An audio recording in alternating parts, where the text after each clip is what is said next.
Welcome, I'm your host, Malcolm Gallagher, from our BizVision studios in the UK. You're watching across the world the BVTV network.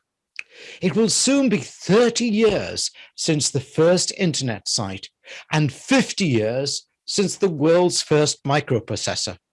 Microprocessor, yes, great achievement, but a bit so what? As we've had powerful computers available to us for thousands of years. It's called our brain. It's just that some of us have never been plugged into it.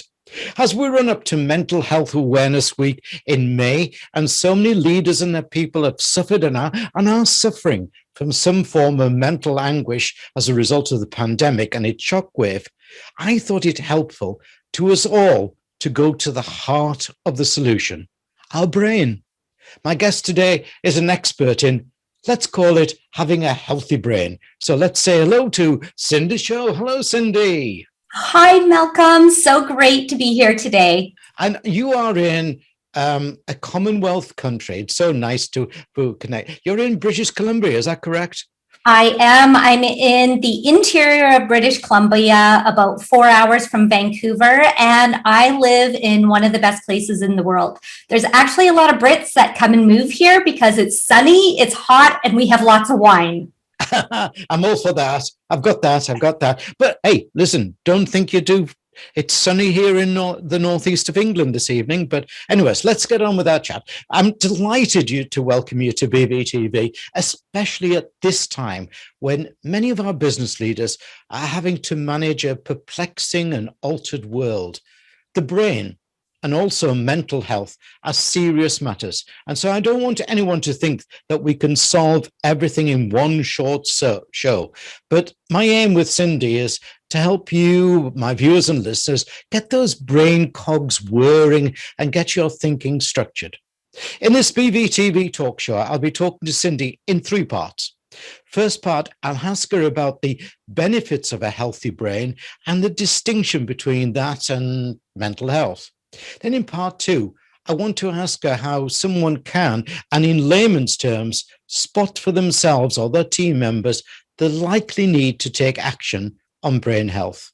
And in part 3, I'm asking Cindy to give us some direction on how to heal our brain and make it resilient for the future. It's a tall order in one short show, but I'm sure Cindy's up for it. But Cindy, before we get into our 3-part talk, can you briefly introduce yourself to my viewers and listeners?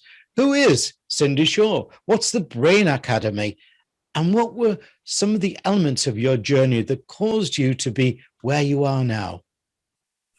Well, you know what? To answer the last question first, I actually studied personal development for years, like 20 years, and I actually taught other people how to change their mindset and how to really take control of their thinking. However, about 7-8 years ago, I actually thought I had early onset Alzheimer's. My memory got so bad that by noon, I couldn't even remember if I'd had lunch or had breakfast or what I'd had for breakfast. And I couldn't remember my best friend's name. I could picture her in my mind, but I couldn't remember her name. And I really started to get worried. So I went and I got a brain scan done, and it came back saying there was nothing wrong with my brain. So then I went and I got my DNA analyzed, and it came back saying that, yes, I had the gene for Alzheimer's, but I was far too young to have it. So at the same time, my youngest daughter was going to be going into high school, and I was deeply concerned for her mental well-being because for years she would come home from school, sit with her homework, and what should have taken 15 minutes to do would take her 3 hours. Wow. And it wasn't because she, didn't have the smarts to do it. It was literally her brain wasn't working. So anything that I would try to tell her to do that I had taught people for years, like how to change their thinking, to change her focus, only made things worse. And she would end up crying. I'd get frustrated, and then she would get sick. The amount of stress that she put on herself to do well in school was causing her to spend weeks at home ill. So I started to really panic, thinking, you know what, this kid's going to commit suicide in high school with the amount of stress that's coming her way. And my brain was working so poorly. I just thought, I am way too young to feel this old. So I actually started to study the brain. And that's how my journey came to the point where I am, where I then created an academy called the Better Brain Academy to help people restore their brain health, because I was able to do it for myself, and I was able to do it for my daughter and for my clients. And a lot is within our control. And luckily, I was able to help my daughter. She went on medications at first. The pediatrician put her on medications, and she had awful side effects. I was having awful side effects to medications too, and nothing was getting to the root of the problem. And so that's what started me on my journey of the brain, and understanding that there is a difference between your brain and your mind. Because as much as I wanted to, feel better and have energy, thinking I should have energy, I'm going to conquer today, did not help the fact that I still had this debilitating brain fog and anxiety and insomnia. And my telling my daughter, well, just, change your thinking, wasn't working either. And that's because we had broken brains. Wow. And really interesting. Cindy, let's kick off our chat with part one. And before we do, I want to emphasize to viewers and listeners that we are not problem solving in this short show, but rather giving you an insightful thought process and urging you on the road to resilience. Cindy, for many years, business people have been frightened to talk about mental health, let alone brain challenges. They've been fearful of their companies marking them down as failures. Do you think that's changing? Are we starting to acknowledge that brain health is important? Are businesses starting to be understanding? If so, what is brain health and how does it differ from mental health? Sure. So what advances in neuroscience have actually found is that when we experience, anxiety, depression, lack of focus, anger issues, mood swings, it actually correlates to 5 centers in our brain. And when those centers become either overactive or underactive, meaning there's too much blood flow or too little blood flow, what ends up happening is it impacts how we think, feel, act, and interact with other people. So for a long time, mental health, and the word mental makes it sound like it's our mind, right? Yeah. So the way that I like to explain it to people is your brain is like the hardware of the computer. It is it's in the background running everything. Your mind and your mindset are a compilation of your thoughts, your beliefs, and your experiences. And it gets filtered into your brain. Now, the brain and the mind influence each other. However, when our brain is unbalanced and becomes unhealthy, it impacts our moods and how we think, feel, and act. So this is where the conversation is starting to change. And it's only been in the last couple of years that people are starting to think of mental health as brain health. And it's taking away that stigma, because if someone had diabetes or if someone had something wrong with their liver or the heart, they wouldn't feel ashamed or feel like they're a failure because that organ wasn't working properly. Well, it's the same with our brains. Our brains are the ones that are in control. And when we heal that, then it impacts our mental well-being. I like that. Fascinating thinking. Before we move to part two, Cindy, I'd like to remind viewers and listeners of your website URL, which is, and obviously you can see it on the screen behind me, viewers, but for our listeners, let me spell that out for you. It's all the W's, betterbrainacademy.com, betterbrainacademy.com. Actually, Cindy, you know what? I'm going to stop you right there. It's betterbrainacademy.com. The word that. Yes. I like it. I like it. Listen, Cindy, time for part two. With special regard to my comments that this is a short show and we're not giving medical advice, I want to ask you how someone can, and in layman's terms, spot for themselves or their team members the likely need to take action on brain health. Well, our brain, like I said, is the control center. So there's really 6 key things that are really important for restoring your brain health. The first is really looking at your diet and the supplements that you take. So our diet, I always say, if you eat the standard American diet, which stands for SAD, you're going to get the standard American disease. So our diets tend to be very high in carbohydrates and bad fats. So I kind of have a saying. I tell people and my clients, if it's white, it's just not right. And if it's fried, it has died. Right. And by that, say that again. Say that again slowly. If it's white, it's just not right. And if it is fried, it has died.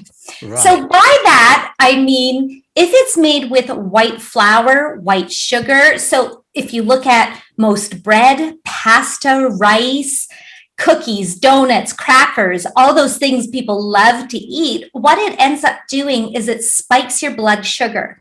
And what we know from neuroscience is that when we have too much sugar in our bodies, it impacts our brains, and our brains can no longer make neurons that help us function properly.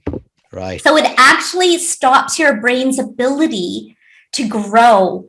So that is why diet is super important, as well as taking supplements. And I recommend to people to, take a good multivitamin, take vitamin D, and a good probiotic and omega-3s. All of these impact our brain. And really healing our gut, there's a lot of talk and a lot of research has been done recently on the connection between our gut and our brain. And our gut actually makes up to 90% of the serotonin, which is our happiness neurotransmitter. Yeah. So what we eat deeply impacts how we feel. So diet and supplements are super important. Next is stress management. When we are always in fight or flight and dealing with crises, and this definitely applies to most people in leadership positions, they're not taking time to reset their brain and restore the balance. Because when you're constantly in chaos mode or fight or flight, there's a part of your brain that gets overactive, and it literally starts to reprogram your brain and rewire your brain so that you stay in that mode.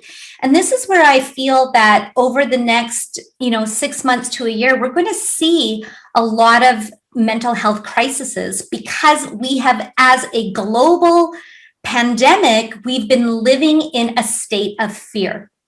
And that state of fear is impacting our neurotransmitters, and it's rewiring our brain. So we're going to see probably a lot of people, and I know here in Canada, there's already been an increase in anxiety and depression and PTSD. So really managing your stress is key. Next is exercise. Exercise is we know we should exercise, but a lot of us don't. But why it's great for your brain is it increases blood flow.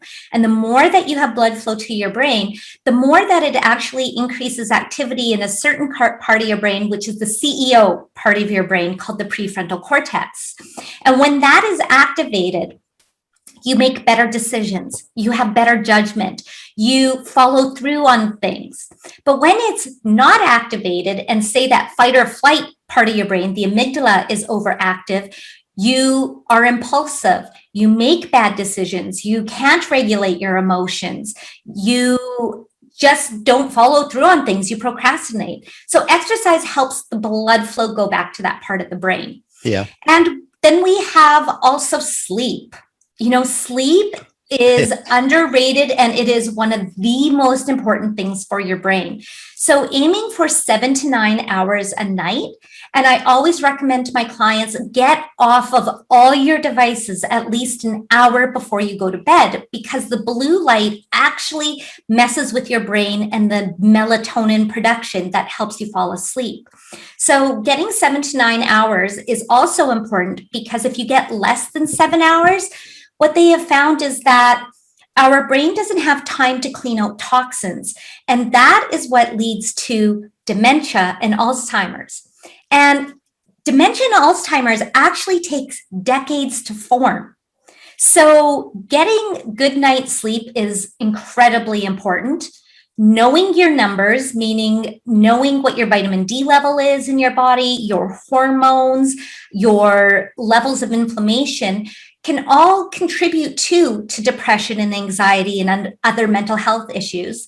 And lastly, we all know now that we've been isolated, how important it really is to have connections with people, because studies have found that when we are isolated, it is as dangerous to our health as smoking 15 cigarettes a day. Yeah. So can I just quickly ask that isolation, yes. though, Cindy, you and I are talking to each other. We're thousands of miles away from each other, you know, so we can't have the hug or what it may be, say right. hello, Cindy. But, you know, is that as good an alternative?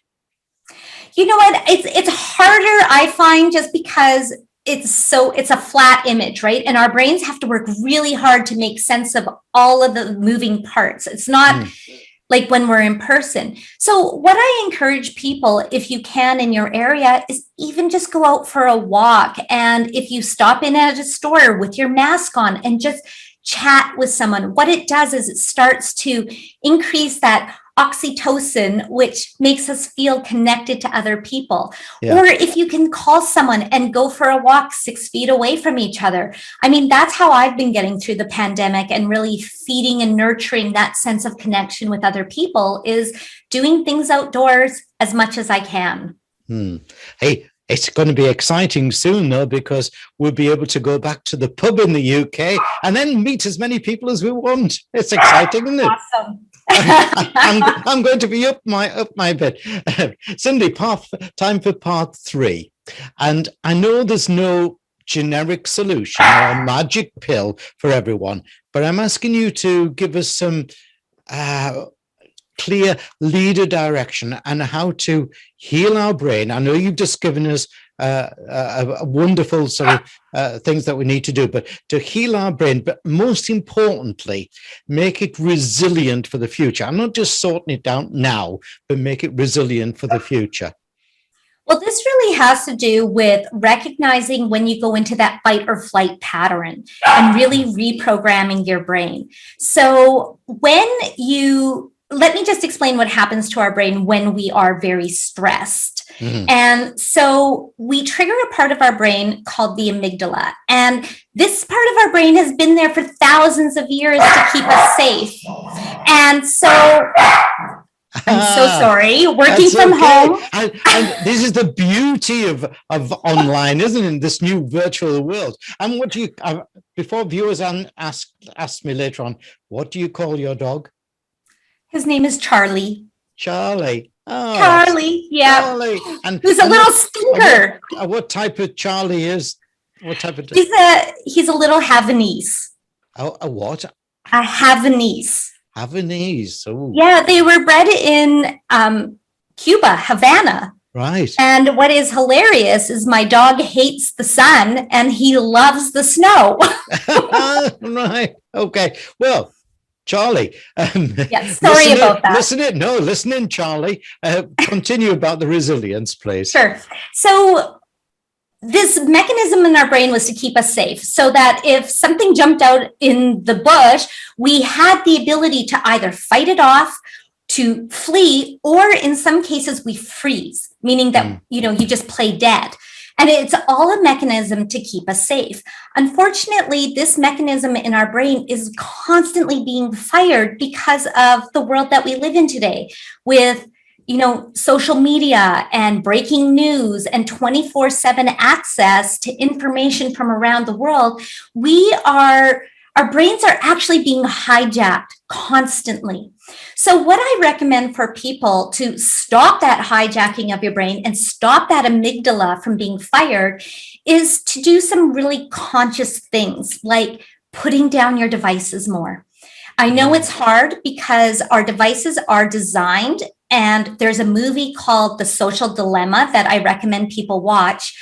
The devices were designed to manipulate our brains and to trigger an addictive response. And so putting down your device and keeping it, out of your bedroom when you go to sleep is essential to number one, calming down your brain. Number two, making sure you get a full night's sleep. So that's one thing I highly recommend. The other thing is you need to retrain your brain to respond in new ways rather than always being on that hijack. And what neuroscientists have found, and it's what the Buddhists and people around the world have been doing for thousands of years, is meditation. Yeah. Meditation literally reprograms your brain to be more calm. And the more that we take care of our brain, and we do those 6 things that I mentioned, those 6 pillars of brain health, the more that you build up that resilience. You have brain reserve to deal with the onslaught of things that are coming your way. Yeah. Am I doing something wrong, though? Tell me if I'm doing something wrong here. I have a pad of paper and a pencil by my bed. And so my brain's whirring away during the night because I often set it a challenge or something's happening. And I wake up and I've got to write these things down. Am I right to write it down, or should I just let it drift away? No, I love the fact that I've got a pad of paper and pen by my bed for the exact same reason. Now, the reason most people jolt awake in the middle of the night, and it typically happens between 2 and 3 a.m., is that our bodies actually don't have enough glucose. It doesn't have enough energy throughout the night. So what we do is we get this jolt of adrenaline that wakes us up, and then our mind starts spinning. So one common thing, or one thing that I do recommend, is to have a good snack before you go to bed. So by that, I mean something that's high protein or something that's going to burn slowly. So something like nut butter, eating, a piece of whole wheat bread and some low sugar peanut butter. What that's going to do is it's going to sustain your glucose levels and your insulin levels, and you're not going to be jolted up in the middle of the night. And if you do wake up in the middle of the night, the little stinker's back here. If you do wake up in the middle of the night, I recommend there's some chewable tablets called L-theanine. And you can probably pick them up in the UK at a natural health food store. And what it does is it triggers GABA. Now, GABA is our neurotransmitter that calms our nervous system. So you want to be able to calm your brain again, calm your nervous system, so you can go back and get that full 7 to 8 hours or 7 to 9 hours of sleep. Yeah. Before we finish, and I have to sadly leave Canada, I just want you to remind people how at the Academy you help them deliver what we've been talking about. Well, thank you for asking. During my program, it's a 12-week program so that you can make those changes. It's a mix of group coaching and individual.